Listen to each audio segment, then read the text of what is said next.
Terbaik, saya ambil dua-duanya. Optik Melawai, when you expect the... Kita beralih ke informasi lain, pemirsa. Suhartoyo dituding menjabat sebagai Ketua Mahkamah Konstitusi secara ilegal. Tak hanya itu, seluruh hakim konstitusi juga diminta mundur dari jabatannya. Silakan menuju tempat Mahkamah Konstitusi kembali jadi sorotan. Kali ini jabatan Suhartoyo sebagai Ketua MK dituding tidak sah secara hukum. Kritik itu datang dari pakar hukum tata negara Muhammad Ruliandi. Ruli menyebut Suhartoyo adalah Ketua Mahkamah Konstitusi yang ilegal dan meminta seluruh hakim konstitusi mundur dari jabatannya. Bukan tanpa alasan, Ruli menyebut pengangkatan Suhartoyo sebagai Ketua MK tanpa ada rapat pleno oleh para hakim konstitusi. Selain itu, keabsahan status Suhartoyo juga ditegaskan oleh putusan Pengadilan Tata Usaha Negara yang menyatakan bahwa pengangkatan Suhartoyo sebagai Ketua MK batal atau tidak sah. Dari Jakarta, Tim Liputan iNews melaporkan.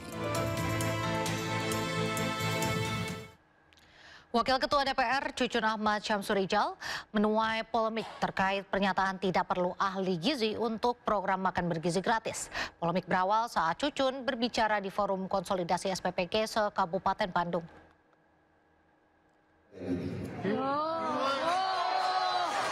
Mentang-mentang kalian sekarang dibutuhkan negara, kalian bicara undang-undang, membuat kebijakan ini saya. Saya sekarang akan nanti ajak rapat BGN. Akan merubah diksi daripada ahli gizi ini adalah satu tenaga pengawas. Pernyataan arogan Cucun muncul saat seorang peserta mengangkat masalah sulitnya Badan Gizi Nasional merekrut ahli gizi untuk ditempatkan di Satuan Pelayanan Pemenuhan Gizi atau SPPG. Tanggapan kurang simpatik justru diberikan Wakil Ketua DPR itu dengan memotong penjelasan dan menyatakan tidak suka anak muda arogan.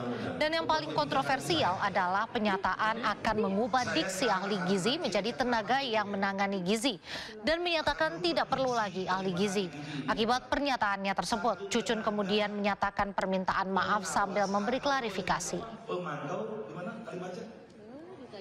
Tadi sudah saya sampaikan di awal, berangkat dari hasil RDP Komisi 9. Ya. Jadi itu sudah tersiarkan. Sekarang rapat di DPR kan sudah terbuka semua.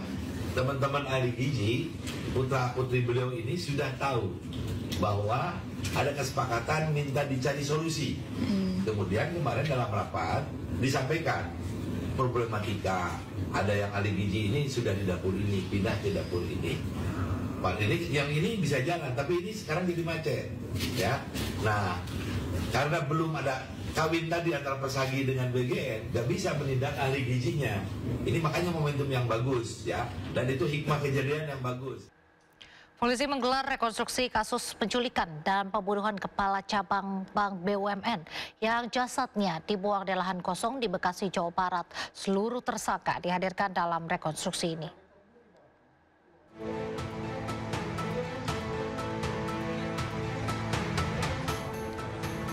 Ditreskrimum Polda Metro Jaya menggelar rekonstruksi kasus penculikan dan pembunuhan Kepala Cabang Bank BUMN yang jasadnya ditemukan di sebuah lahan kosong di Bekasi, Jawa Barat.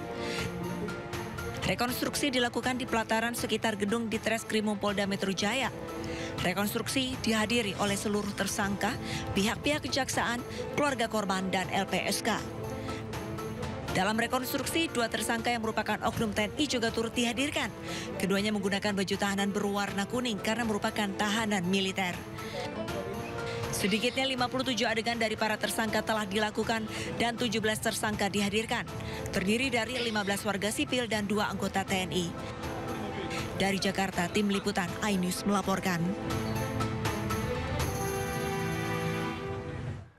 Pemirsa, pasca ledakan SMA Negeri 72 Jakarta mulai menerapkan pembelajaran dengan 2 metode, yakni belajar tatap muka di sekolah dan sebagian lainnya melakukan pembelajaran secara online.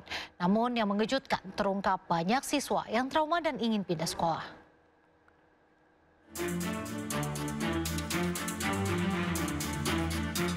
Pramono Anung mengaku kaget setelah menerima laporan yang disampaikan oleh kepala sekolah bahwa ada beberapa siswa yang trauma karena trauma minta pindah sekolah dari SMA Negeri 72 Jakarta pasca tragedi ledakan.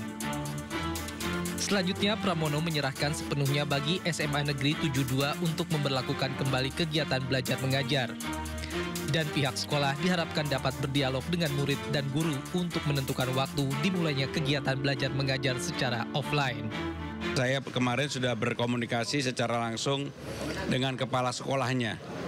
Mereka akan mengundang murid dan guru-gurunya untuk berdiskusi.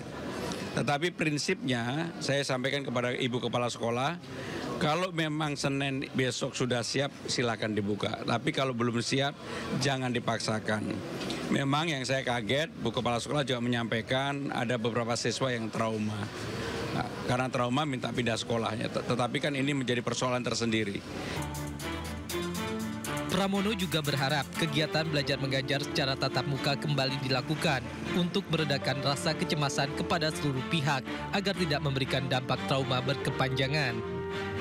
Sebelum kegiatan belajar dimulai, pihak sekolah akan mengundang orang tua siswa untuk memberikan pemahaman mengenai langkah-langkah pemulihan yang dilakukan bersama pihak sekolah, psikolog, serta unsur wilayah setempat.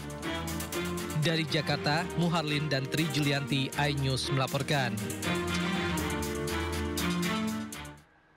Polisi menggerebek pabrik deterjen palsu beromset miliaran rupiah di Bekasi, Jawa Barat.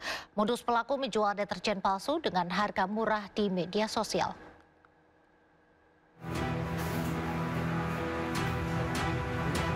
Polisi melakukan penggerebekan di salah satu rumah yang dijadikan tempat pembuatan sabun deterjen palsu di Kafling Karolus, Kampung Sawah, Kelurahan Jati Murni, Jati Sampurna, Kota Bekasi. Penggerebekan dilakukan usai adanya laporan dari konsumen terkait pembuatan sabun deterjen palsu berbagai merek terkenal.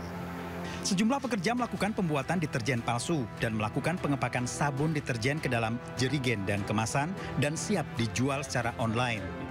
Polisi menangkap seorang wanita pemilik home industry serta puluhan karyawan. Tersangka terancam hukuman 5 tahun penjara. Dari Bekasi, Jawa Barat, Rahmat Hidayat, iNews melaporkan. Terima kasih masih di Sindo Malam. Pemirsa, Kementerian Lingkungan Hidup memusnahkan 5 ton udang terpapar radiasi berbahaya yang dikemas di pabrik di Cikande, Serang, Banten. Udang dimusnahkan di tempat pengolahan limbah Bogor, Jawa Barat.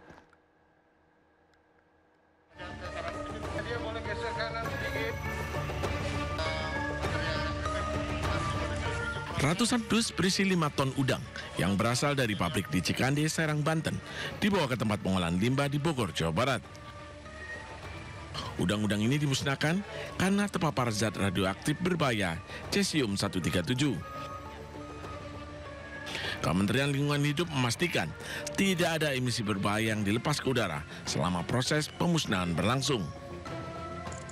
Berdasarkan rekomendasi tersebut kita lakukan pemusnahan di Pusat Pengolahan Limbah B3 PPRI di Cilensi, di mana dalam pemusnahan ini kita tentu menerapkan protokol keamanan radiasi dan keamanan lingkungan.